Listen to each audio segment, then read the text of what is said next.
While there, I got to meet Isaac Mafulu. He is an example of the brightest and best of our young Christian leaders, and we almost lost him to the Mormon Church. Here's a part of his story.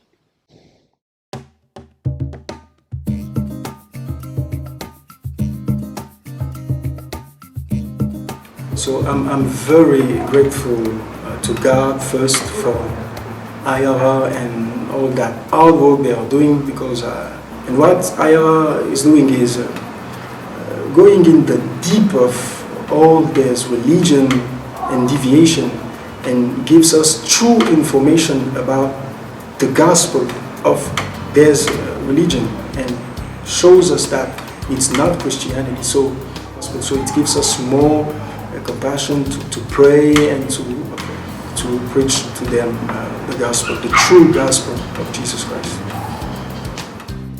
The missionaries and national leaders you support have churches, schools, and seminaries with bright, passionate people like Isaac. They are the primary targets of these false teachers.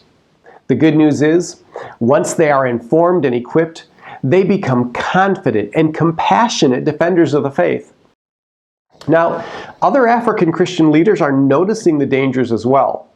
Less than a year ago, Nigerian pastor and CEO of the Center for Biblical Christianity in Africa, Dr. Moses Owojaye, wrote an article for the Lausanne Global Analysis titled, "The Problem of False Prophets in Africa." After documenting the abuses of false prophets and the damage this is causing to the church, he identified several components to a solution. Two of these were, 1, promote biblical literacy and discipleship that will address these contemporary problems. And 2, hold conferences that focus on biblical Christianity and the discipleship of Christian ministry practitioners. These are exactly what our training and specialized resources address. See, here's what's at stake. Shepherds who don't recognize the danger cannot protect the flock. If pastors are not equipped to recognize and respond to false teaching, the whole church suffers as error infiltrates the body.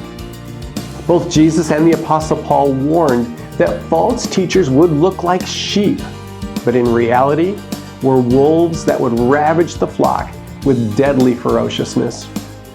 IRR gives pastors what they need to shepherd their people. We have a well-organized, searchable website with thousands of articles that identify and answer false teaching. Much of our English language material is also available in Spanish and Portuguese. Some articles that we have are now available in over 25 languages. We have a growing YouTube channel with video resources in multiple languages. And prior to the pandemic, we were able to provide on-site overseas training conferences in English and Spanish for missionaries, pastors, and national leaders. Topics included principles of biblical discernment, recognizing and responding to false religious groups like Mormonism, Jehovah's Witnesses, and Seventh-day Adventism, as well as other homegrown counterfeit religions. Identifying and avoiding aberrant teachings like word faith, the prosperity gospel, and the notion that's so prominent, especially in Latin America, that local pastors must submit to the authority of a modern-day apostle or prophet.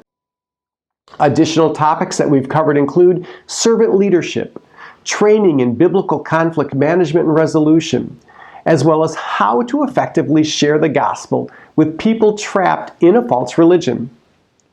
Now, we are transitioning to an online course model that will allow us to provide these resources digitally.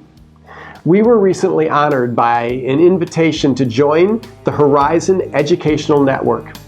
Through their Moodle platform, we can offer both individual classes and whole courses online, as well as make them available to Bible institutes and seminaries around the world.